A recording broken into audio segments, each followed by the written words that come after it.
Hi everyone, my name's Cassidy and I want to show you my tech toolbox.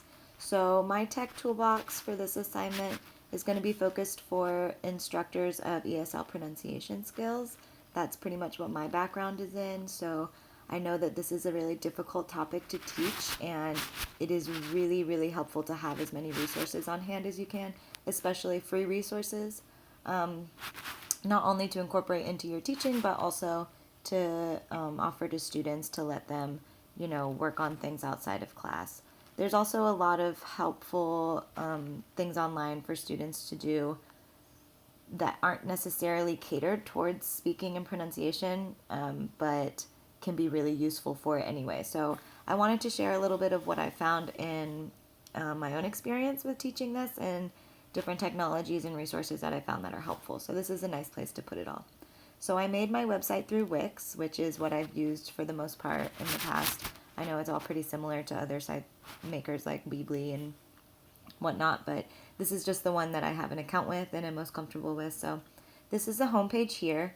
You can see technology toolbox, resources for instructors of ESL pronunciation skills. And then I have 4 tabs up here. One is focused on listening, pronunciation, games, and then contact information. So as I scroll down, these are the 3 main sections of my website and a brief description as to why they're important. So listening and basically rationalizing why I have it. So listening is a skill by itself that many students, not just ESL students, need to hone in order to succeed academically.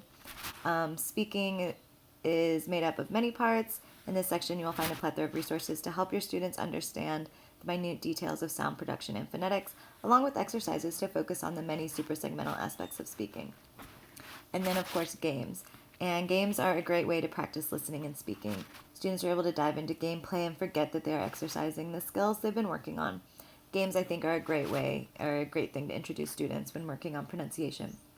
So then at the bottom, I have a quick little about me, who I am, and then also a link to my personal website, and then a link to the Contact Me tab on this site here. So we'll go to the top, go to the Listening tab. And on the Listening tab, I again just have the rationale for why listening is a big important part of pronunciation teaching. And I have a few of the resources here, so TED Talks and kind of a description as to why I have this, Youglish.com, again, why I have this, what it's used for, Rachel's English, and then YouTube. And YouTube is a very general content source, of course, but I explain in here what features on YouTube are a way to utilize it as a great listening activity. So those are all there. Then we move on to pronunciation. So again, I have Youglish here with the description of it, sounds of speech, screencast-o-matic, and prot. So all of these, again, are free resources and a brief description as to why this is useful and how to use it in your class. And then I go to games.